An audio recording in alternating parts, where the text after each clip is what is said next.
চীনা সভ্যতা পৃথিবীর অন্যতম প্রাচীন এবং ধারাবাহিক ইতিহাসের অধিকারী। শাং রাজবংশ ছিল চীনের প্রথম ঐতিহাসিক রাজবংশ, যা ব্রোঞ্জ যুগের উন্নতি এবং লিখিত ভাষার সূচনা করেছিল। ঝৌ রাজবংশ দীর্ঘ সময় ধরে শাসন করেছে এবং কনফুসিয়ান দর্শন ও সামাজিক কাঠামোর ভিত্তি স্থাপন করেছে। কিন রাজবংশ চীনকে প্রথমবারের মতো একত্রিত করে, কেন্দ্রীয় প্রশাসন ও মহাপ্রাচীর নির্মাণের মাধ্যমে ঐতিহাসিক পরিবর্তন এনেছিল। হান রাজবংশ চীনা সংস্কৃতি, বিজ্ঞান ও বাণিজ্যের ব্যাপক প্রসার ঘটায় এবং সিল্ক রোডের মাধ্যমে আন্তর্জাতিক যোগাযোগ প্রতিষ্ঠা করে। এই চারটি রাজবংশ চীনা সভ্যতার ভিত্তি গড়ে তুলেছে এবং পরবর্তী ইতিহাসে তাদের প্রভাব সুদূরপ্রসারী। শাং রাজবংশ চীনের ইতিহাসে একটি গুরুত্বপূর্ণ অধ্যায় হিসেবে বিবেচিত হয়, যার উত্থান প্রায় ১৬০০ খ্রিস্টপূর্বাব্দে। প্রত্নতাত্ত্বিক অনুসন্ধানে পাওয়া গেছে, এই রাজবংশের সময়কার শহর, দুর্গ এবং সমাধি থেকে পাওয়া ব্রোঞ্জের সামগ্রী, অস্ত্র ও শিল্পকর্ম। ব্রোঞ্জ যুগের চূড়ান্ত বিকাশ এই সময়েই ঘটেছিল, যখন শাং কারিগররা উন্নত প্রযুক্তিতে জটিল নকশার পাত্র ও অস্ত্র তৈরি করতেন। ব্রোঞ্জের ব্যবহার শুধু দৈনন্দিন জীবনেই নয়, ধর্মীয় ও সামরিক ক্ষেত্রেও ছিল অত্যন্ত গুরুত্বপূর্ণ। শাং রাজবংশের শাসন ব্যবস্থা, ধর্মীয় আচার এবং সামাজিক কাঠামো ব্রোঞ্জ শিল্পের বিকাশে বড় ভূমিকা রেখেছিল। এই প্রত্নতাত্ত্বিক প্রমাণগুলো চীনের প্রাচীন সভ্যতার উন্নয়ন ও সাংস্কৃতিক বৈচিত্র্যকে তুলে ধরে। শাং আমল ছিল চীনের প্রাচীনতম রাজবংশগুলোর মধ্যে একটি, যার রাজধানী ছিল ইন। এই আমলে সমাজ ছিল মূলত শ্রেণীভিত্তিক, যেখানে রাজা এবং অভিজাতরা শাসন করতেন, আর সাধারণ জনগণ কৃষিকাজ ও হস্তশিল্পে নিয়োজিত ছিলেন। রাজনৈতিক কাঠামোতে রাজা ছিলেন সর্বোচ্চ ক্ষমতাধর, এবং তার অধীনে বিভিন্ন প্রশাসনিক কর্মকর্তা ও সামরিক নেতারা কাজ করতেন। শাং আমলের সবচেয়ে উল্লেখযোগ্য আবিষ্কারগুলোর মধ্যে অরাকল বোন স্ক্রিপ্ট অন্যতম, যা চীনা লিপির প্রাচীনতম নিদর্শন হিসেবে পরিচিত। এই হাড় ও কচ্ছপের খোলসে খোদাই করা লেখাগুলোতে রাজা ভবিষ্যৎ জানার জন্য দেবতাদের কাছে প্রশ্ন করতেন। অরাকল বোন স্ক্রিপ্টের আবিষ্কার চীনা সভ্যতার ইতিহাসে গুরুত্বপূর্ণ মাইলফলক, কারণ এটি ভাষা ও লিখন পদ্ধতির বিকাশে অসাধারণ ভূমিকা রেখেছে। শাং রাজবংশের ধর্মীয় বিশ্বাসে পূর্বপুরুষ পূজা ছিল অত্যন্ত গুরুত্বপূর্ণ। তারা বিশ্বাস করত, মৃত পূর্বপুরুষরা জীবিতদের ওপর প্রভাব ফেলতে পারে এবং তাদের কল্যাণ নিশ্চিত করতে নিয়মিত পূজা ও বলিদান দেওয়া প্রয়োজন। বলিদান ও আচার অনুষ্ঠান ছিল সামাজিক ও ধর্মীয় জীবনের অবিচ্ছেদ্য অংশ। রাজা ও অভিজাতরা বিশেষভাবে এসব আচার পালন করত, যাতে দেবতা ও পূর্বপুরুষদের সন্তুষ্ট করা যায়। পশু বলিদান, বিশেষত গরু ও ছাগল, ধর্মীয় অনুষ্ঠানে সাধারণ ছিল। এসব আচার অনুষ্ঠানের মাধ্যমে রাজ্য ও জনগণের মঙ্গল কামনা করা হতো।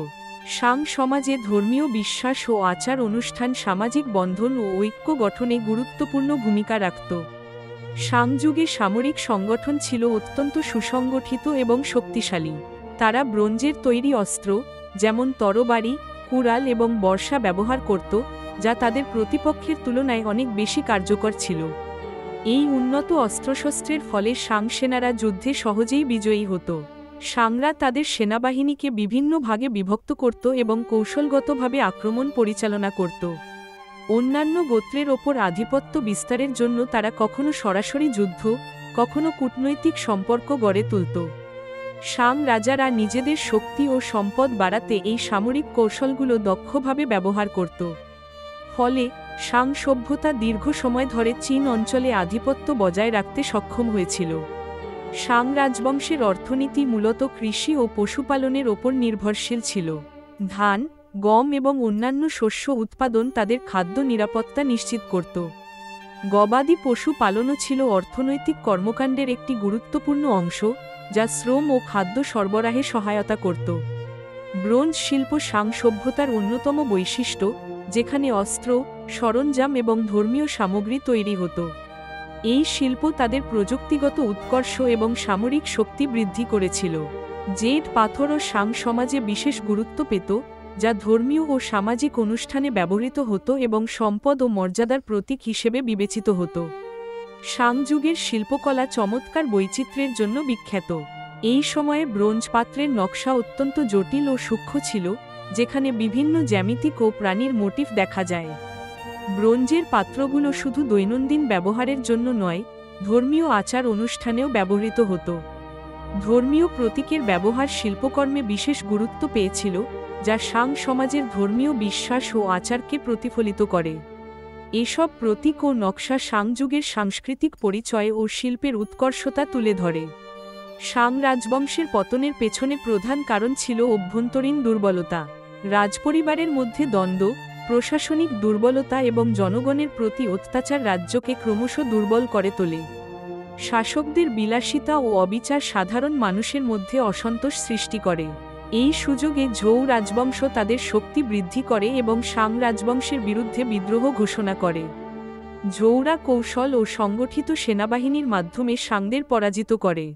ফলে শাং রাজবংশের পতন ঘটে এবং চীনের ইতিহাসে ঝৌ রাজবংশের উত্থান ঘটে। এই পরিবর্তন চীনা সমাজ ও সংস্কৃতিতে গভীর প্রভাব ফেলে। ঝৌ রাজবংশ চীনের ইতিহাসে একটি গুরুত্বপূর্ণ অধ্যায় হিসেবে বিবেচিত। এই রাজবংশের সূচনা হয়েছিল প্রায় 1046 খ্রিস্টপূর্বাব্দে, যখন তারা শাং রাজবংশকে পরাজিত করে ক্ষমতা গ্রহণ করে। ঝৌদের শাসনামলে চীন রাজনৈতিক ও সাংস্কৃতিকভাবে ব্যাপক অগ্রগতি লাভ করে এবং এই সময়কে স্বর্ণযুগ বলা হয়। তারা স্বর্গের ম্যান্ডেট তত্ত্ব প্রবর্তন করে, যার মাধ্যমে রাজাদের শাসনের বৈধতা স্বর্গ থেকে এসেছে বলে বিশ্বাস করা হয়। এই তত্ত্ব অনুযায়ী, যদি কোনো রাজা ন্যায় ও সদাচরণে ব্যর্থ হন, তাহলে স্বর্গ তার ম্যান্ডেট প্রত্যাহার করে নেয় এবং অন্য কেউ শাসন করার অধিকার পায়। ঝৌ রাজবংশের এই ধারণা পরবর্তী চীনা রাজতন্ত্রের ভিত্তি স্থাপন করে। ঝৌ রাজবংশ চীনের ইতিহাসে একটি গুরুত্বপূর্ণ অধ্যায়। এই রাজবংশের রাজনৈতিক কাঠামো ছিল মূলত সামন্ততান্ত্রিক, যেখানে রাজা কেন্দ্রীয় শাসন বজায় রাখলেও বিভিন্ন অঞ্চলে ক্ষমতা ভাগ করে দিতেন স্থানীয় শাসকদের মধ্যে। এই ব্যবস্থা রাজ্য পরিচালনায় স্থিতিশীলতা ও শৃঙ্খলা বজায় রাখতে সহায়তা করেছিল। সামন্ততান্ত্রিক ব্যবস্থার ফলে সমাজে শ্রেণীবিভাজন স্পষ্ট হয়ে ওঠে এবং অভিজাত শ্রেণীর উত্থান ঘটে। সাধারণ জনগণ কৃষিকাজ ও অন্যান্য পেশায় নিযুক্ত থাকলেও শাসক ও অভিজাতরা অধিকাংশ সম্পদ ও ক্ষমতার অধিকারী ছিলেন।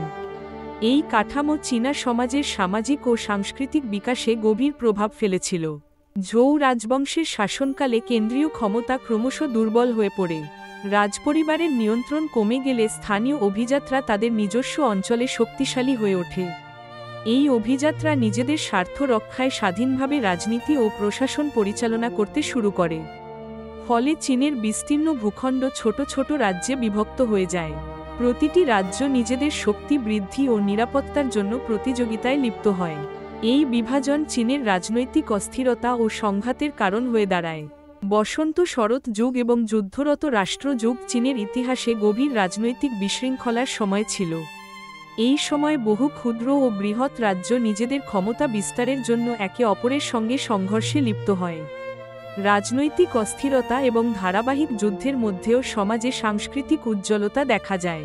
কনফুসিয়াস, লাওজু এবং অন্যান্য চিন্তাবিদরা এই সময় তাদের দর্শন ও নীতিবোধ প্রচার করেন, যা পরবর্তী যুগে চীনা সংস্কৃতিকে গভীরভাবে প্রভাবিত করে। সাহিত্য, শিল্প এবং প্রযুক্তিতে উল্লেখযোগ্য অগ্রগতি হয়। এই যুগের বৈচিত্র্যময় পরিবেশ নতুন চিন্তা ও সৃজনশীলতার জন্ম দেয়, যা চীনের সভ্যতার ভিত্তি গড়ে তোলে। কনফুসিয়াস, লাওসি এবং অন্যান্য দার্শনিকরা প্রাচীন চীনা সমাজে গভীর প্রভাব রেখেছেন। তাদের চিন্তাধারা চীনা নৈতিকতা, সামাজিক সম্পর্ক এবং শাসন ব্যবস্থার ভিত্তি স্থাপন করে।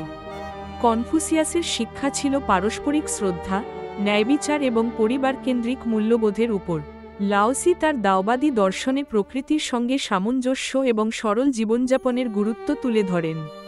এই দার্শনিকদের আদর্শ চীনা সমাজে শান্তি, শৃঙ্খলা ও নৈতিকতার উন্নয়নে গুরুত্বপূর্ণ ভূমিকা পালন করেছে। তাদের দর্শন আজও চীনা সংস্কৃতি ও চিন্তাধারায় গভীরভাবে প্রভাব বিস্তার করে চলেছে।